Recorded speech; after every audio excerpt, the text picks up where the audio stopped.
musobolo ennaku zino balilayinga nnyo ku videos. So muleme kwesiriwaze bebe mugendo bimutuddako. So therefore Museveni avail yourself.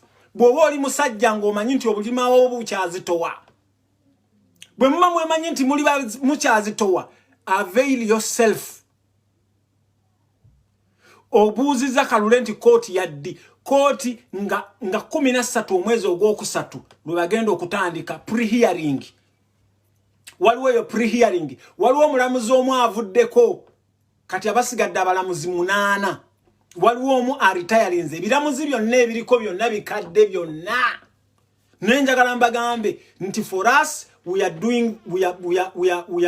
applying the benefit of doubt. Twagala tujajinge ekitongole ekiramuzi. Dala kyo kikola kitya. Naye wano siwe tusigalidde wokka. Wano siwe tusigalidde wokka. Tukyalina amakubo mangi nnyo.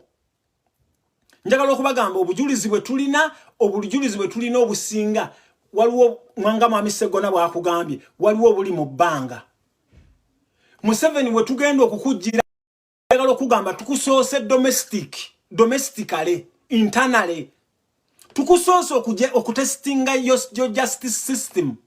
Such that ne embassy zonna eziri e Uganda na buli muntu yenna akolera e Uganda alabe nti does the justice system work. Tusoose okuteeka ku minzaani tukuweeyinge tulabire ddala nti really justice system bw'ogireeta such an evidence. Bw'ogireetera such an evidence, does it work or it does not work? Ochitegera tulina you vote wamanga bw'ogigambye, you vote tugirina, that one is an evidence as well. Go Museveni every dose you vote recordinga. Museveni numbers za fezino wazi abantu betukubiranga ffe numbers za fezomanyi, abantu betukubira ogenda yo no by intimidatinga. Why are you doing that? So Museveni bw'oba omanyi nti olina obulima wa bubiri, bw'oba omanyi nti weekakasa wawangulo okulu, please avail yourself. Nga bino Kasule Lumumba, abo ba Kasule Lumumba bakusudiya busudiya Museveni sula tawulo. Bw'oba omanyi nti olina obulima wa bubiri, avail yourself to serving ene papers zaffe. Ate in court nga bwe nakugamba mu ka video kange, ne nkugamba Museveni guno omusango guno bwe bagukkiriza nga tonnaba kubaako kyoyogera mu aba NRM, tugenda kuteeka candidate wammwe ku minzaane. Zino academic credentials zali ze yasabanga. Zali you are right kati wandibadde ogenda wa Museveni n'omusaba academic kubanga Museveni tugenda kukubuuza, do you qualify okubeera ku ballot paper?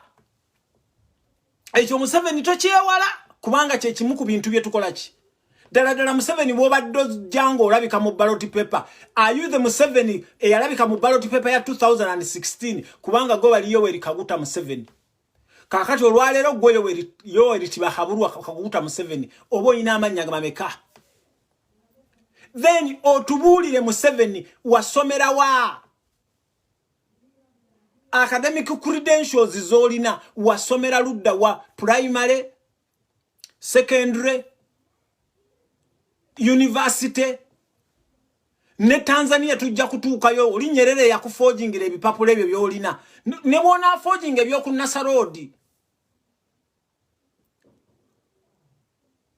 Okitegera? So please, then we tumalirizawo Museveni kiraga nti bw'oba oyagala okufuka president wa Uganda oteekwa kuba mutuuze wa Uganda. Oteekwa kuba nzalira mutuuze wa Uganda, live alone okuzaalibwa mu Uganda. Kati Museveni oli munna Uganda by birth kubuzaaliranwa. Oli munna Uganda by naturalization oba registration. Mama wo bwe yava Rwanda bwe yajja Uganda be bakuregisteringa ngani? Be bakuregisteringa Uganda n'ofuna citizenship. Are you a Ugandan by descent? Olina tribe gyolina. Chovola banga bali mugezi wano Museveni. Njagala bannange mukwate kalamu mukwate ebintu bino. Chovola banga Museveni wano yali mugezi n'agamba nti mu bannayuganda mulimu n'eggwanga ly'abannalwanda. Mu bannayuganda mulimu n'eggwanga ly'abannalwanda. Awo Museveni ekintu ekyo wategeerera nti one of the good days bannange buli muntu Museveni ekintu kyakola takikozesa busiru. Museveni yamanya one of the good days nti wajja kubeerawo challenge bamuchallengingeko. Kati Museveni mwe yagera ku macha n'ateekamu abannalwanda ne mulowooza nti nno baki kati Museveni ako kakati tugenda bw'okkiriza akantu ako because if you go by that meaning you are a Ugandan by descent okiwulira kubanga mu bannayuganda mulimu abanyarwanda bannayuganda okusinzira ku constitution ya 1995 kakati tuddayo mu 2006 twebuuza Museveni bwe wali wakkiriza nti oli munyarwanda tuddayo emabega because I am told nti wakyusizza tribe yo ogamba kati kyali munyankole ne bannange Museveni lwaki opapa bo tomanyi nti ebintu byokola byonna obaani akwadvisinga oba full figure yakwadvisinga Museveni ani kati bakugwa advisinze mbokyuse tribe yo because tuwakitegedde tugenda kukubuuza are you a Ugandan by how kakati bakugambye mbu ojjengo munnalwanda nejjukira 2016 wagamba nti oli munyankole era simanya taatawo ye Amos Kaguta ate Amos Kaguta musajja muki munyankole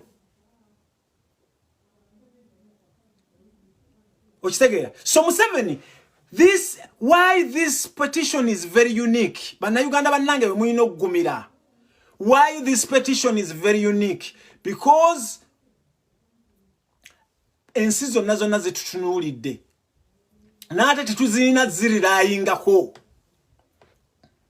tetuyina kuzirirayingako ffe bannayuganda tulina okupuruvinga ekyaffe kyova olaba ntandikidde ku bannayuganda bali mu diaspora ne mbagamba bannange Twitter it saves us a lot ebbanga lyomalanga oli ku Arsenal oli ku Man U oli ku Facebook oli ku Instagram oli ku Snapchat genda